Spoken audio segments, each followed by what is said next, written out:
Welcome back along with Mark Amadeo. I'm Tony Inseni here on the ISC Radio and Television Network. And today last night we talked a little Midwest High School Hockey League with the president of the league, Todd Skibolt. And today we're going to talk to the head coach of the Waterloo Warriors. They are 20-0-0 as they head into this weekend's action out of the Midwest High School Hockey League. And Doug Dietz joins us this morning. Good morning, Doug. How are you, Coach?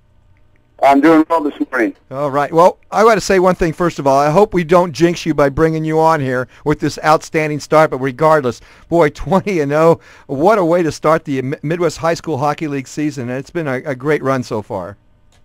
It's been an awesome run, and let me add this: we're 21-0. We've beat Mason City last night. Well, so let me tell you this then, because I did some digging, because I thought, boy, this has got to be at least close to a record, or if not. But in 1994 and 95, 24-0 were the Omaha Junior Lancers. That was with only 9 teams in the league. The last team to go undefeated through the season was back in 1988 and 89, the Des Moines Valley Dowling team. To show how outdated that is, they went 20-0 during the season, and there was only 8 teams in the league. This league has grown since then, but since 1985 and 1986, you have now the second biggest winning streak, that means, at 21 as you head into this weekend's action. Well, it's a great tribute to my kids, what we're doing right now, and my hat's off to every one of them right now. Well, Coach, let's talk about who's in goal, and that's Chance Kramer. He does a great job. He leads the league in every category, and I know you've got to be very proud of him. He's taking care of the goal, and talk about your goalie. He's a young sophomore that played AAA hockey last year in Des Moines for a guy named Mike Grosso out of they have a team called the MTI Leafs, and he had a chance to play here last year, but he opted to go over there, and I think playing over there with Grosso and that AAA team, I think he gained some valuable experience, and he was I'm lucky enough to have him here in Waterloo this year. Well, Coach, with every good goalie, and these guys are the unsung heroes as far as I'm concerned. When you see goalies putting up the numbers that Chance has, that means there's some pretty good defensemen up there, and a lot of times their names are never spoken. Talk about those defensemen that have helped you to this 21-0 start.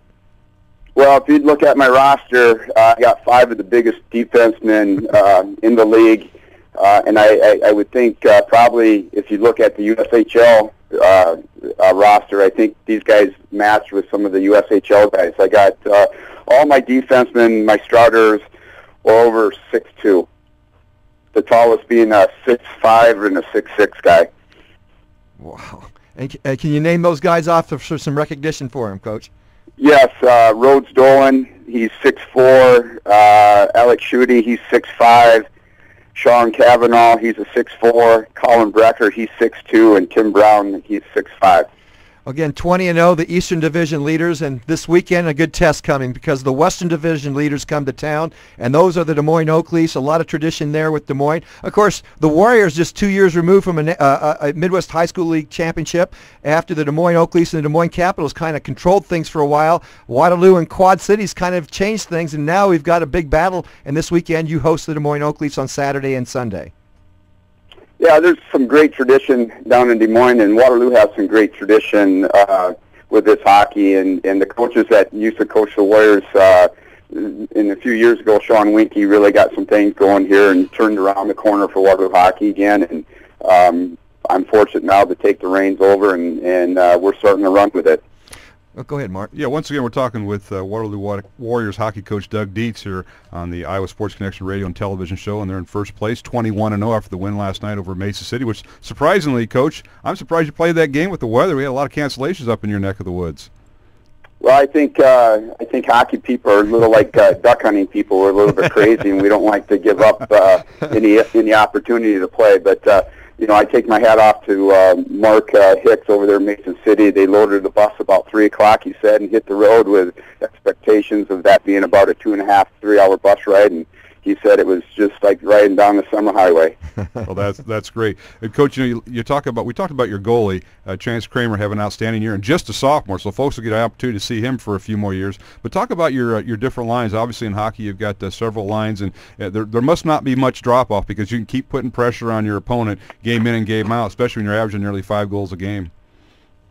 Yeah, I got I know some of the kids on my team don't like me to roll 2 or 3 lines, but I think it's important in being a hockey person. I think it's very important to roll 3 lines, and the 3 lines that we're rolling Connor Hyde, Austin Jackson, and Jake Lickey. Jake Lickey started things out this season. We put them together, and I kept them together so far all year, and they seem to read off each other well. John Scarlett, David Becker, and John Bryce Frost.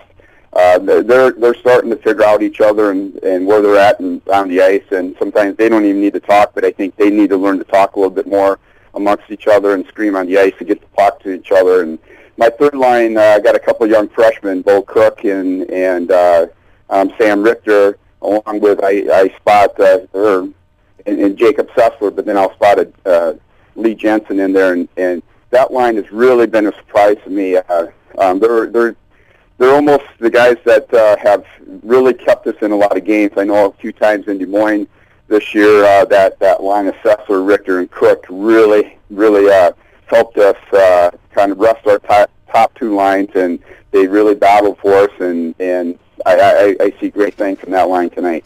Well, again, this year they've switched it, the Midwest High School Hockey League, to two divisions, the East and the West, and the top four in each division will qualify for the playoff run, which will be held again at the Ames Iowa State University Ice Rink in Ames. And right now, Waterloo sits on top of the Eastern Division by a long margin over the defending champs, Quad Cities, by 13 and now more because they won last night. Heading into this weekend's action, are now 21-0, and then the Des Moines Oakleys are on top of the Western Division, ahead of the Kansas City team, who's having some pretty good success. And when you look at all these teams, and then you look down at the junior varsity level, Coach, some success there as well, so the future also holds bright.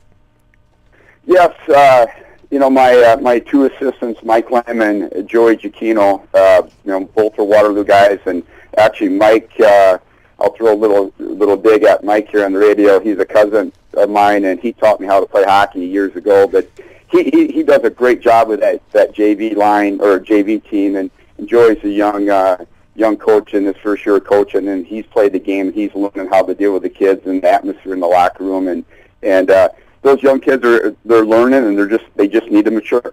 Well, Coach Dietz, it's great catching up with you. Best of luck and best of health this weekend. I know we'll catch up with you over at the the Midwest High School League Championships in Ames here in the near future. Have a great weekend, my friend. Great. Thanks for that interview. It meant a lot to me. Thank you very much. Thanks, Coach. Doug Dietz, the Midwest High School Hockey League. Waterloo Warriors, the league leaders in the Eastern Division, in fact, of all of the Midwest High School Hockey League, now 21-0.